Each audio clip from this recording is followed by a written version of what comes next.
بسم اللہ الرحمن الرحیم نحمده ونصلي ونسلم على رسوله الكريم. فصل.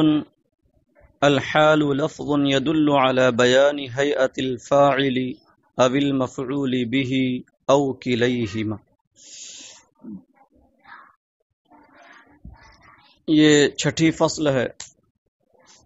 منصوبات میں جو 5 قسمیں مفعولات کی تھیں ان کا بیان ہو گیا. مفعول مطلق، مفعول به، مفعول فیہ، مفعول لہو اور مفعول معہ. تو ان 5 مفعولات کا ذکر ہو گیا جنہیں مفاعیل خمسہ کہتے ہیں، مفعول کی جمع مفاعیل لاتے ہوئے. اب یہاں سے حال کا بیان شروع کر رہے ہیں. جب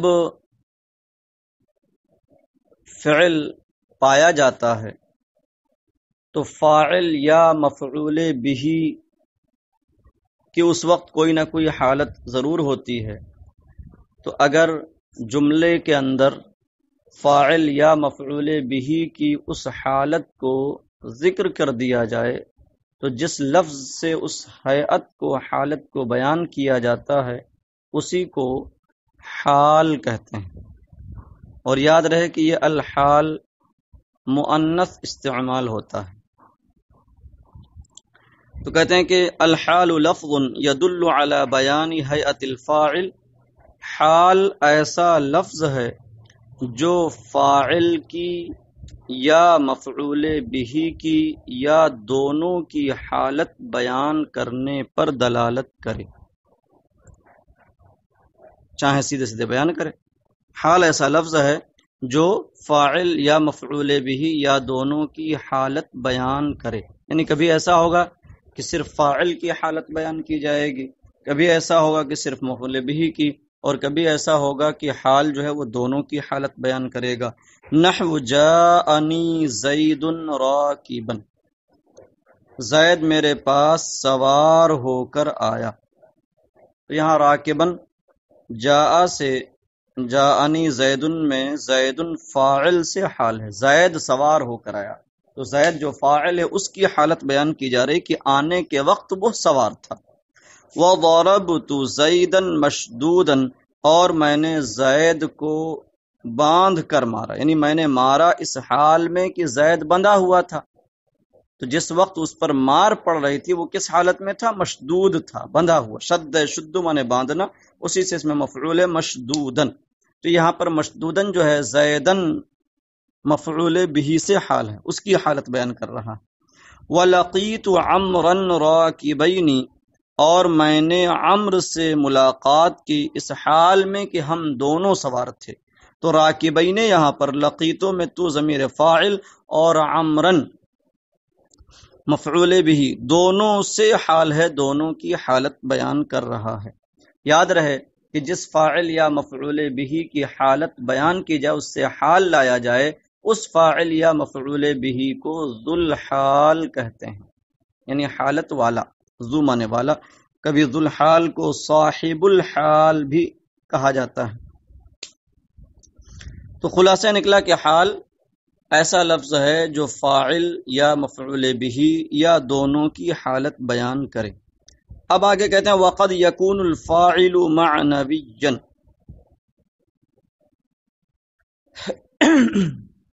تو مطلب یہاں سے یہ بتانا چاہتے ہیں کہ زیادہ تر تو یہ ہوگا کہ جملہ فعلیہ ہوگا یا اس میں فاعل وغیرہ کا جملہ ہوگا، یعنی جس کے لیے فاعل آتا ہوگا اور صریح طور پر وہاں فاعل آیا ہوگا اور اسی فاعل سے حال ہوگا. یہی حال مفعول بھی کا ہے کہ زیادہ تر وہ مفعول بھی صریح طور پر آتا ہے. مگر کبھی ایسا بھی ہوتا ہے کہ صریح طور پر جملے میں فاعل یا مفعول بھی نہیں آتا لیکن حال استعمال ہوتا ہے. تو کہتے ہیں وہاں پر حال جو ہے، حال کا ذو الحال ایک معنوی فاعل یا معنوی مفعول بھی ہوا کرتا ہے. تو کہتے ہیں وقد یکون الفاعل معنویا، اور فاعل کبھی معنوی ہوتا ہے، یعنی لفظی طور پر وہ فاعل نہیں ہوتا لیکن معنن وہ فاعل ہوتا ہے. نحو زید فی الدار قائما، زید گھر میں ہے اس حال میں کہ کھڑا ہے. تو یہاں زید قائم فی الدار نہیں کہا گیا ہے، زید فی الدار قائما. تو یہاں پر یہ قائما حال ہے. کس سے حال ہے؟ تو ہم جملہ دیکھ رہے ہیں تو زید فی الدار میں زید مبتدا ہے اور فی الدار میں الدار یہ مجرور ہے، اور قائم حالت زید کی بیان کر رہا ہے، مگر زید مبتدا ہے، اس سے تو یہ حال ہو نہیں سکتا. تو کہہ رہے ہیں یہاں پر یہ حال ہے ایک فاعل معنوی سے، لأن معناه زید استقر فی الدار قائما. فی الدار یہ استقر یا ثبتا فعل سے یا ثابتن اس میں فاعل سے متعلق ہوگا، تو اس میں جو ضمیر نکلے گی اسی ضمیر فاعل سے یہ حال بن جائے گا. تو فاعل یہاں لفظوں میں نہیں ہے، لیکن استقر یا ثابتن نکلنے کی وجہ سے معنوی طور پر پایا جا رہا ہے. تو کہہ رہے ہیں کہ لأن معناه زید استقر فی الدار قائما، اس لیے کہ یہ اس کا معنی زید استقر فی الدار قائما ہے. وَكَذَا الْمَفْعُولُ بِهِ، اور ایسے ہی مفعول بھی کبھی معنوی ہوتا ہے، یہ مطلب ہے اس کا. اور ایسے ہی مفعول بھی نحو ھذا زید قائما، یہ زید ہے اس حال میں کہ کھڑا ہے. تو اب یہاں پر قائما حال کس سے ہے؟ دو لفظ آئے ہیں ھذا اور زید. تو یہاں پر جو ھذا ہے اس میں اشارہ، تو چونکہ ہر اس میں اشارہ اپنے اندر فعل اشارہ کا معنی رکھتا ہے، اشارہ جو ایک کام ہے، تو گویا کہ جب آپ ھذا کہتے ہیں اور کسی چیز کی طرف اشارہ کرتے ہیں تو آپ اس وقت گویا کہ کہہ رہے ہیں الذی اشیر الیہ، جس کی جانب میں اشارہ کر رہا ہوں. اشارہ کا لفظ آپ نے استعمال نہیں کیا، ھذا استعمال کیا ہے، لیکن ھذا کہتے ہیں اور اشارہ کرتے ہیں تو گویا کہ آپ کا جس جانب اشارہ ہے آپ اس کے بارے میں یہی تو کہہ رہے ہیں الذی اشیر الیہ، جس کی طرف میں اشارہ کر رہا ہوں زیدن، وہ زید ہے. تو اب الذی اشیر الیہ، جس کی جانب میں اشارہ کر رہا ہوں، تو الہ جس کی تفسیر، جس کی تعبیر یہاں پر انہوں نے المشار الیہ سے کر دی ہے، کہتے ہیں فإن معناه المشار الیہ قائما هو زید، یعنی جس کی جانب اشارہ کیا جا رہا ہے اس حال میں کہ وہ کھڑا ہے وہ زید ہے. تو المشار الیہ یہ اس میں مفعول ہو گیا، تو اس کے لیے بھی مفعول بھی کی جانب اس کی اسناد ہوتی ہے. تو الہ جو ہے یہ اس کا نائب فاعل ہے، اور نائب فاعل حقیقت میں مفعول بھی ہوتا ہے. اب آگے کہتے ہیں کہ حال میں عمل کون کرے گا؟ حال معمول ہے، مفعولات جتنے بھی منصوبات ہیں وہ سب معمول کے قبیل سے ہیں، تو ان میں عامل کون ہوگا؟ جیسے پیچھے آپ نے جو مفعولات پڑھے ان سب میں عامل فعل ہوتا ہے، فعل یا شبہ فعل. تو اس کے اندر حال کے اندر عامل کون ہوتا ہے؟ کہتے ہیں والعامل فی الحال فعل او معنی فعل، اور حال میں عامل فعل ہوگا یا معنی فعل. چونکہ آپ نے اوپر پڑھ لیا کہ فاعل یا مفعول کبھی صراحتاً ہوتا ہے اور کبھی معنن ہوتا ہے، تو ظاہر سی بات ہے کبھی فاعل جب معنوی ہوتا ہے تو اس کا مطلب یہ ہوا کہ وہاں لفظاً فعل نہیں آئے گا لیکن معنن فعل آئے گا. تو کریں حال کے اندر عامل فعل یا معنی فعل ہوتا ہے. تو فعل تو آپ سمجھ رہے ہیں جو صریح طور پر فعل ماضی یا فعل مضارع امر یا نہیں وغیرہ کی صورت میں پایا جائے، اور اسی کے ساتھ جڑا ہوا ہے شبہ فعل بھی، یا یہ ہے کہ اس کو معنی فعل میں لے لیں. معنی فعل سے مراد یہ ہے کہ ایسا لفظ ہو جو فعل کا معنی دیتا ہو، اس سے فعل کا معنی حاصل ہوتا ہو. جیسے ھذا اس میں اشارہ آیا، یا جتنے بھی اسماء مشتقہ ہیں تو وہ سب بھی کیا ہے اس میں داخل ہوں گے، اور یہ جار مجرور ہے. یا حروف ندا اور حروف تمنی وغیرہ ہیں تو وہ سب بھی فعل کا معنی دیتے ہیں، کیونکہ آپ نے حروف مشبہ بالفعل کے بارے میں پڑھا ہے کہ وہ حققتو یا شبہتو یا استدرکتو کے معنی میں. تو کہتے ہیں حال کے اندر عامل فعل یا معنی فعل ہوتا ہے. اور ایک ضابطہ دیکھیے حال اور ذو الحال کے بارے میں، کہتے ہیں والحال نکرۃ ابدا وذو الحال معرفۃ غالبا کما رأیت فی الامثلۃ المذکورہ، اور حال ہمیشہ نکرہ ہوتا ہے اور ذو الحال بیشتر معرفہ ہوتا ہے. یہاں غالباً ہے ابداً نہیں. تو کہتے ہیں حال ہمیشہ نکرہ ہوگا اور ذو الحال اکثر معرفہ، کما رأیت فی الامثلۃ المذکورہ، جیسا کہ تم نے گزشتہ مثالوں میں دیکھا. فإن کان ذو الحال نکرۃ یجب تقدیم الحال علیہ، پس اگر ذو الحال نکرہ ہو تو بیشتر تو معرفہ ہوتا ہے، لیکن اگر ذوالحال نکرہ ہو، اس کا مطلب یہ ہوگا کہ کبھی حال نکرہ بھی ہوتا ہے. تو کہتے ہیں جب ذوالحال نکرہ ہو یجب تقدیم الحال علیہ ہے، تو اس پر حال کو مقدم کرنا واجب ہے، یعنی اب حال کو پہلے اور ذوالحال کو بعد میں لایا جائے گا. نحو جاءنی راکبا رجل، جاءنی راکبا رجل. تو دھیان دیں، میرے پاس مرد سوار ہو کر آیا، ایک مرد سوار ہو کر آیا. تو جاء کا فاعل رجل ہے جو نکرہ ہے، اور اس سے راکبن حال ہے، تو حال کو یہاں پہلے لایا گیا. ایسا کیوں کیا جائے گا؟ کہتے ہیں لئلا تلتبس بالصفت فی حالت النصب، تاکہ حالت نصب میں صفت سے التباس اور اشتباہ نہ ہونے پائے. جیسے تمہارے قول رأیت رجلا راکبا کے مثل میں، فی مثل قولک رأیت رجلا راکبا، تاکہ حالت نصب، تاکہ تمہارے قول رأیت رجلا راکبا جیسے جملے میں حالت نصب میں صفت سے التباس نہ ہونے پائے.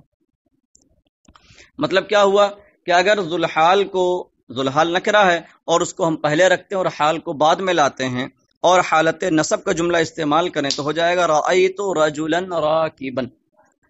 اور اب یہاں پر یہ فائنل نہ ہو پائے گا، یہ متعین نہ ہو پائے گا کہ راکبن رجلن کی صفت ہے یا رجلن سے حال ہے.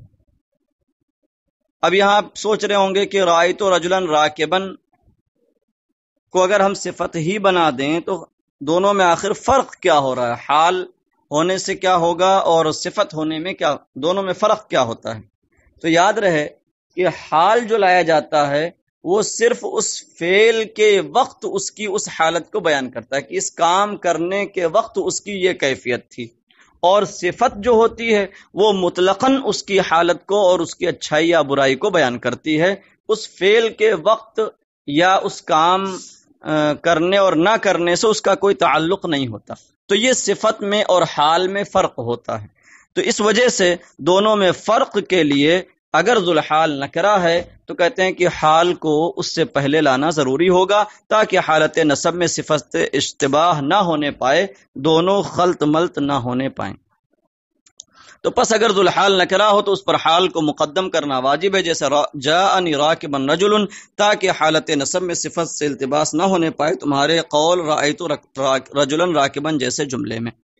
وقد تکون الحال جملة خبریۃ، اور حال کبھی جملہ خبریہ ہوگا، یعنی حال بیشتر تو مفرد ہوتا ہے، یعنی جملے کے غیر جملہ جیسا راکبن ہے یہاں پر، ہاں، اور کبھی جملہ ہوتا، مگر یہ کہ جب جملہ ہوگا تو جملہ خبریہ ہوگا. وقد تکون الحال جملة خبریۃ، اور کبھی حال جملہ خبریہ ہوتا ہے، جیسے جاءنی زید وغلامہ راکب.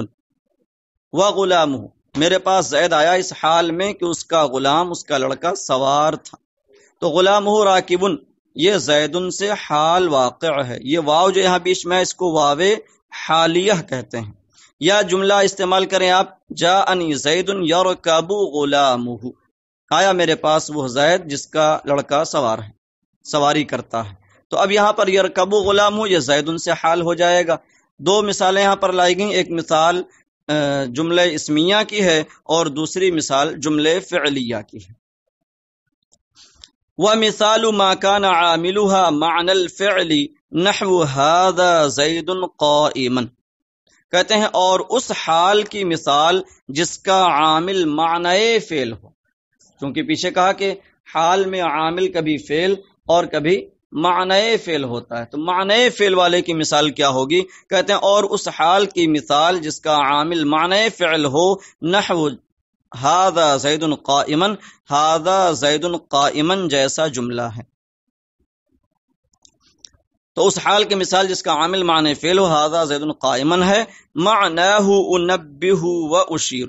تو ھذا جو ہے یہ ہا حرف تنبیہ اور ذا اسم اشارہ پر مشتمل ہے.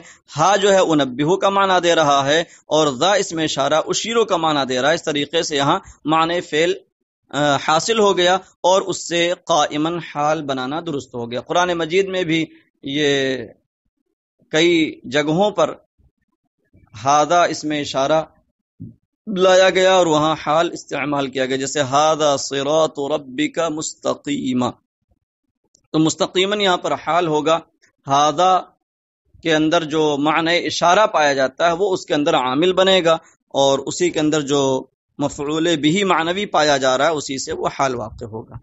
اب آگے کہتے ہیں وقد یحذف العامل لقیام قرینۃ، اور کبھی حال کے عامل کو قرینہ پائے جانے کے وقت حذف کر دیا جاتا ہے۔